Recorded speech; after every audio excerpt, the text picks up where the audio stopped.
Little did they know, I feel preaching in me tonight. Little did they know that it was going to change their life dramatically too. It was a domino effect, that whatever happened to Jesus, that it was going to happen to them. Whatever they experienced as a result of Jesus was going to be their experience too. But they didn't know that it was going to impact their lives the way it impacted their lives. Slap somebody high five and say, I felt that, I felt that. There's some things that are going to happen to me because I'm connected to Jesus. That's going to change my life. It's some people who are going to stop talking to me because I'm connected to Jesus. It's some people that's not going to speak to me because I'm connected to Jesus. It's some people who are going to ridicule me because I'm connected. I feel preaching in me tonight. That's going because I'm connected to Jesus. And because I am the church, they're going to look and say, look at him. He think he's holy. Look at him. He think he know what he's doing. Look at him. All he do is run out to the church, run out there, always talk about God, but he ain't got what I got. He don't live where I live. He ain't doing what I do. But they don't understand that when God really starts shifting things in your life, then you're going to come to the awareness of who God is and what he's about to release in your life. All right. Touch your neighbor and say, a life-changing experience. The thing about a life-changing experience, Reverend Washington, is it normally sneaks up on us. I'm going to preach to somebody in here. We're not aware of it. We ain't even come to the realization that my life just got changed. See, whether you know it or not, you're sitting under a prophetic message that's about to be a life-changing experience.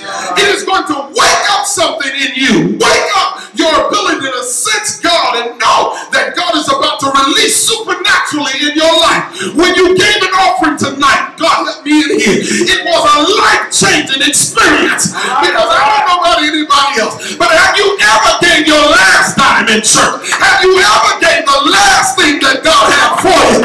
Only to discover that when you left. Watch it. Yes, sir. The problem with the church, can I preach to somebody in there? Maybe I'll just preach to the TV audience. The problem with the church is we too busy looking for a life-changing experience through a man.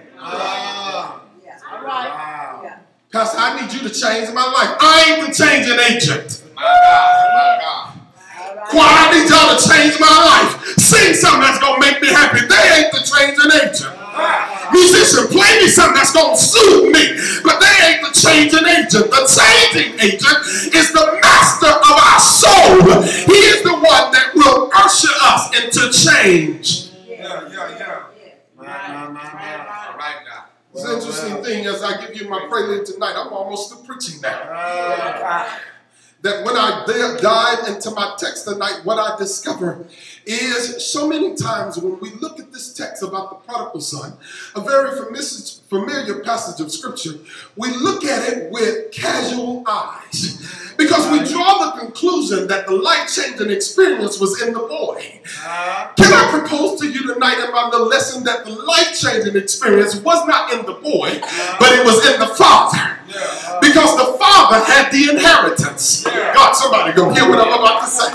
Most times we think experiences are only based on how many blessings we get or how much stuff we think we have a right to. But your real experience is how you can tap into and handle the inheritance that God has placed on your life. See, what you need to understand, girl, is I feel God in me tonight. What you need to understand tonight is when you look at the father's position and his actions, his position and his actions, if I was the daddy, I'd have told my son, you'd have lost your mind. Y'all ain't gonna talk in here. If my son Joshua came to me and said, Daddy, you're the man. But I got to get up out of here.